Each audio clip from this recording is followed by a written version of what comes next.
Hi everybody, Adrian Plass here, Yes, and Bridget. Hello. and welcome to 302 302, in absolutely. Sounding the Shadows. Now, what we thought today was we've been away working this week, and in the course of that, we used three shortish sketches. We use them quite a lot, and the reason for that is you can make quite a good point with a quick sketch, and that's what these three are, and they all have a different function.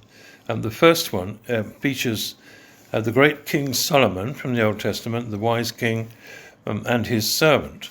And it's a very famous story where Solomon has to decide which of two women actually is the mother of a baby. They are disputing the mothership of the baby, and he has to decide what he's going to do. And it's one of the most overtly clear-cut stories, isn't it, in the Bible? That's we all right, know that one of the mothers should have the baby and the other one shouldn't. But it was interesting, wasn't it? The idea that actually maybe it wasn't quite so clear-cut. Well, nothing is quite clear-cut, as you'll see from this version of Solomon and his decision. And I am the servant. You are the you servant. Are Solomon. I am the Solomon. Good morning. I'm the Solomon. Right. You're who? I'm Solomon. Go on then. Right. Good morning, O wise king and master. You sent for me. Oh, yes, I did. I wanted to just let you know what I've decided about these two women and the baby. Mm-hmm. And actually, it's quite a neat idea, though I say it myself. You see, both women claim to be the actual mother. And obviously, one of them's lying. So, what I thought I'd do is I'd get them both in here and say that I have decided to cut the child in two and give half the baby to one woman and half to the other. Ah. No, listen. It stands to reason that the real mother will say, "No, Lord, give the baby to the other woman so that it may live. And then I will give the child to the woman who speaks those words, and all will be well." So that's it. What do you think? I am your humble servant, O wise and noble king. Congratulations, such a clever solution cannot fail. Good. So, when they first come in, what I want you to do is to make sure... Forgive me, your humble servant, for interrupting wise and infallible Lord, but what if... No. Sorry, just forget it. No. Go on. No. Well, what if what? What were you going to say? Well, Lord, what if both women say they agree to have the baby cut in two so they can have half each? And to which woman would you then give the baby, and why would you give it to either of them if neither of them cared enough about the baby to... Yes, all right. I take your point. Well, I suppose in that case I would simply have to find a better... Forgive your humble servants again, wise Lord, but it occurred to me that what if both women wanted the other one to have the baby because neither wanted the baby to die? I mean, how would you, in your great wisdom, decide which of the women was the real mother, bearing in mind that both cared too much for the baby to let it be killed or being cut in half? Your original criteria for selection would no longer be relevant. Yes, all right. Just stop talking for 2 seconds. I know what you're saying. I'm not an idiot, you know. Oh, indeed not, Lord. You are the wisest king in the history of the entire... Oh, shut up. For goodness sake, it was so simple when I first thought of it. Look, we only get 12 verses in the Book of Kings for all this. We don't need you bleating "what if" every 5 seconds. We can't stumble through 39 alternative scenarios while everyone else watches and listens, can we?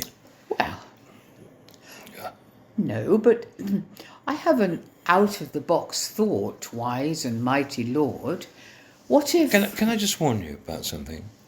If I hear those two words, "what if," one more time, I shall have you impaled. Oh, I'm so sorry. I apologise. Apologies, Majesty. How about... Yes, get on with it, go on.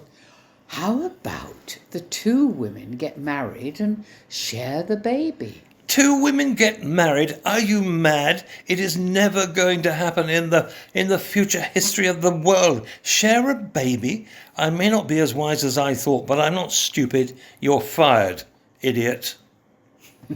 So the point of doing this sketch, but on this particular purpose, was that it isn't only babies that sometimes can be destroyed by people deciding what they want is more important than what is the best solution and to a what they problem. feel is their right to have. I think that's one of the things, isn't it? In Yeah. arguments, to stand on your right, even if what happens might even destroy the very thing that you're interested in or passionate about. And we've seen it happen. And maybe you have too, I don't know. Be really interesting to hear if But you have. well, there are, for instance, lots of churches, aren't there, that have been or are in the process of splitting because one section believes one set of ideas and the other has another. And in the process of pushing for that split, the church, which is the reason for being there, is sometimes destroyed. And to use a common phrase, they then throw the baby out with the bathwater. Yeah, it's very amusing. You're fired. So that was one of them. Now the next one is a little more complicated, but one of the things about what I think we know if you read the Bible and experience in life is that it is very difficult to know if you believe in God what he will decide should be done. And it's made even more complicated by the fact that that decision, that best solution, can look wrong. And it's easy to be persuaded that it's wrong. Yeah. And I mean, the point is that most of the time we are asked to use logic, we're asked to use our experience, we're asked to use our common sense. And most of the time, that's all right, isn't it? That's right, And yeah. then every now and then, a curved ball, would that be a reasonable term for it? Yes, you use it very fluently and knowledgeably. Yes. Well, certainly this So, is an opportunity for God to throw one of those Right. curved balls into the centre of a situation. Right, will you explain the scenario then? All right, I'll try. What Adrian has done is set up the idea that Mary, mother of Jesus, wife of Joseph, or at least betrothed, I'm not sure if they've got married by then, but they are planning, because they've heard that Herod is going to kill all the under 2-year-olds in order to get rid of any possibility of a Messiah being born and therefore threatening him, is going to kill them all the under 2s. And so Mary and Joseph are in the process of making a decision. The scenario of this is that Mary has come to her house group leader called Bernard. All house group leaders are called Bernard. Yes. It doesn't matter that there were no house group leaders at that time. Not in the slightest, but no. here we are. Okay, so it's Bernard and it's Mary. Okay, Mary, love, why don't you just take a seat and try and really relax, okay? It's so great to see you. Joseph and the baby, okay? Are they? You know fine? what? Yeah? They're fine. Good. We got good, some good. gifts for the baby from some visitors yesterday. They were a bit odd, actually. The gifts, I mean. Well, the visitors were a bit odd, actually, but, they were nice. It was nice. Good. So obviously there's something on your mind. What's on your mind? Right. Well, Bernard, Yeah, this sure. is it. Yeah. It's just that Joe and I have been having this sort of feeling that maybe the Lord's trying to tell us or nudge us in the direction of moving to Egypt. Okay, yeah, go on. Well, that's it, really. I mean, we just have this sort of idea that God might want the baby out of the way because of, Herod and all that. And we just wonder what you might think about it. Yeah, okay, yeah. Okay, first of all, Mary, what you say makes sense. Herod might come after the baby. Egypt's a long way away. Escape while you can. Yeah. Come back when it's safe. It's logical. And I actually can see where you're coming from. So, okay, look, a couple of questions. Is that okay? Of course it's okay. Fire away, Bernard. Okay, well, first of all, Egypt? Egypt? Yes, Egypt. Mary, sweetheart, where were our people enslaved before Moses thwarted Pharaoh and led us through the wilderness into the promised land? Oh, yeah, I mean, that would be Egypt. Exactly, it's Egypt. Mary Love, are you... I can't quite believe this. Are you seriously suggesting that God supports the idea of that precious little boy and his family scuttling off back to Egypt? I mean, escaping from a spot of trouble in the promised land that was set apart by Abraham and his descendants centuries ago. Is that in any way honouring to God? But never mind what I think. You tell me how you see it. Oh, you know what? I don't think we ever thought of it like that. No, of course it wouldn't be Egypt, would it? You're right. Oh, thank you, Bernard. That's a very good point. Somewhere else, perhaps. Hold on, Mary. No. No. This need to escape. Now, I want to ask you a personal question. Okay. Is it about the baby, or is it actually about, is it about you and Joe? Oh, well, I suppose it could be both. I mean, obviously we're not keen on being murdered by Herod, are we? I mean, so yes, of course. Yes, I do see. Yes. Okay. Yeah. Okay. And if you do clear off to this, safe place, Yeah. what is Herod going to do? Now, you take your time. Think about it.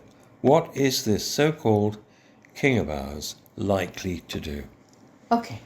Well, those Magi people won't tell him where we are because they said so. And in fact, they're going home without seeing Herod because they had a sort of feeling that the Lord might possibly be telling them that it wouldn't be a very good idea. Right. And how is that going to make Herod feel? Cross?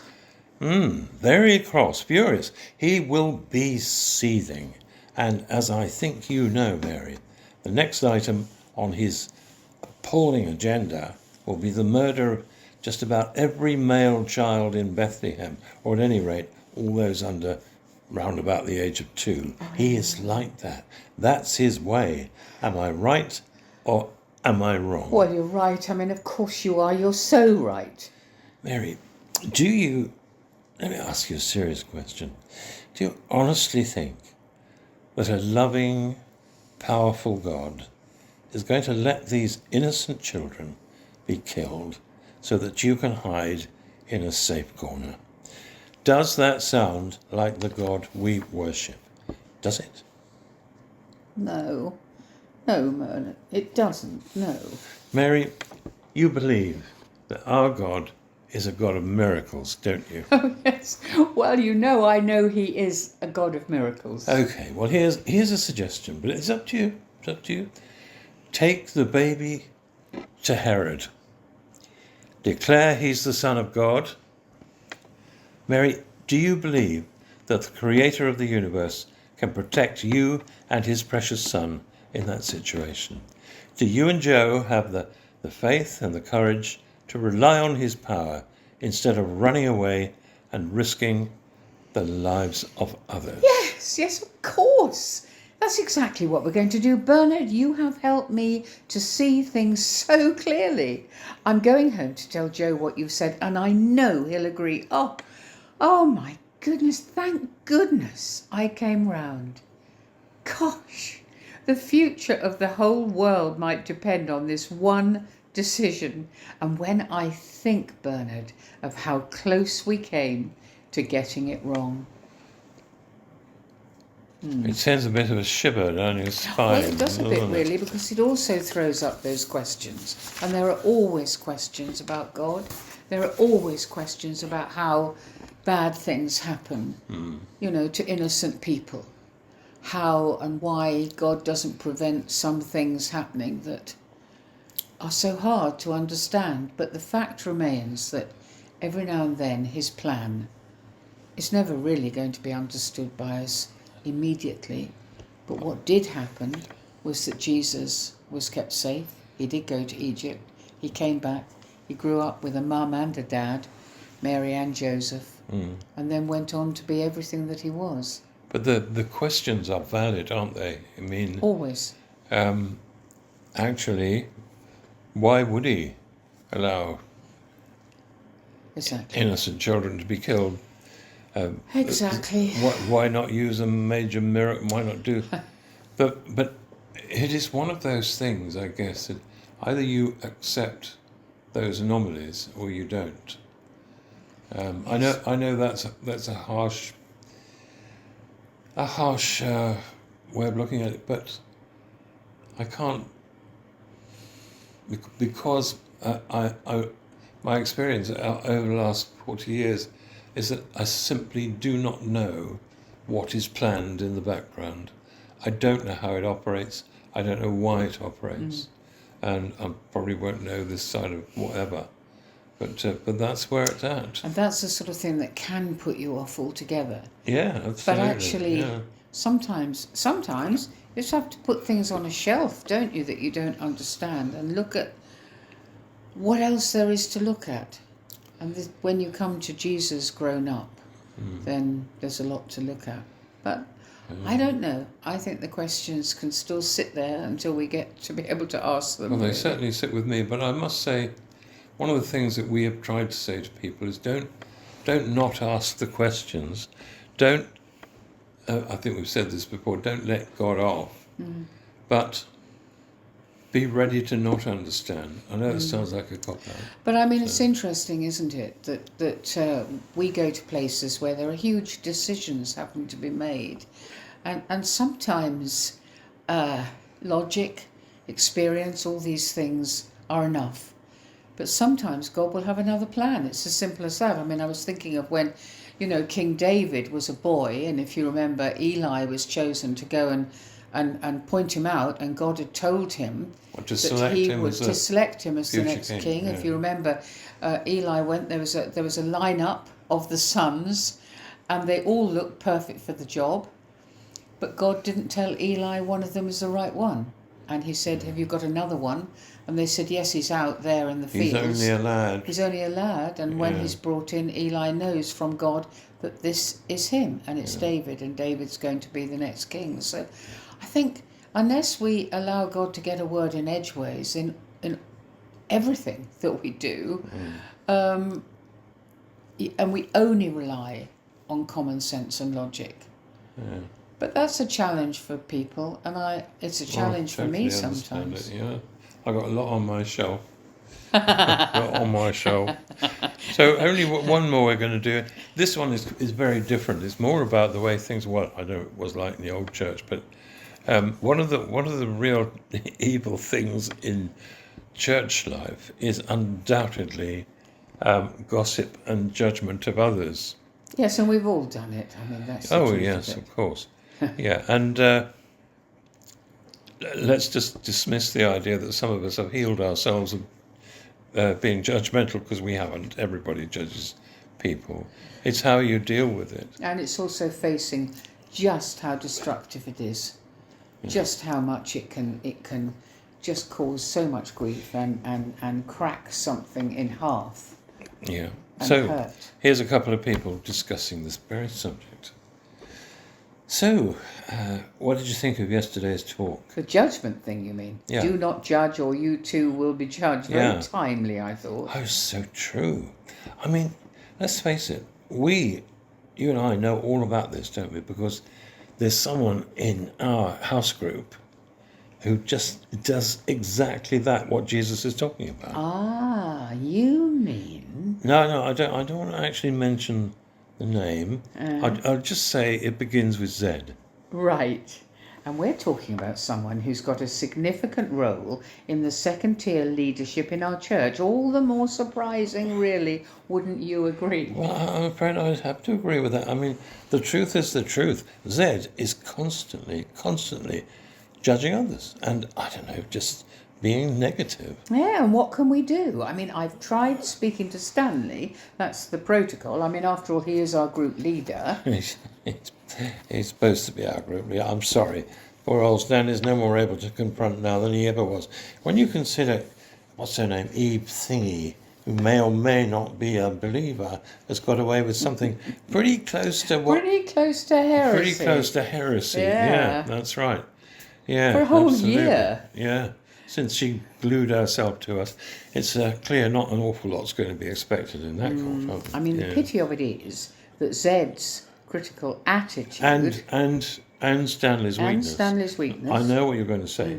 They bring up the absolute worst in Jeanette, who, having paid her debt to society, she's hardly going to benefit from having her anti-social proclivities stimulated, if you grasp my inference. I do, and if she does give way to her subversive instincts, well, let's be honest, we won't see Malcolm for dust. Him being no one's quite sure, really. Well, Malcolm. I doubt if dear sweet Malcolm's very interested in anybody, let alone Jeanette in full flow. You know what? The only one not affected by Zed's nastiness is Violet Stratton. Oh, yeah, but she's not been affected by anything for years, poor soul. She'd win prizes for nodding and smiling, but I don't know, there's no real edge to her since her, I don't know what to call it, since her holiday, if you get my drift. Right, so I suppose what we need to do now is to pray that Zed will see the light and become a bit more... like us. A bit more like us. More like us. Amen. Yeah. So there's our 3 sketches.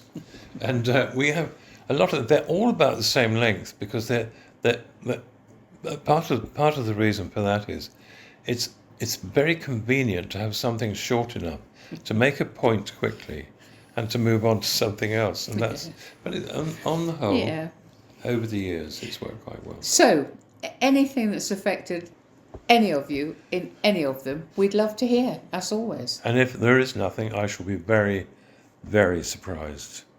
We'll see you next week.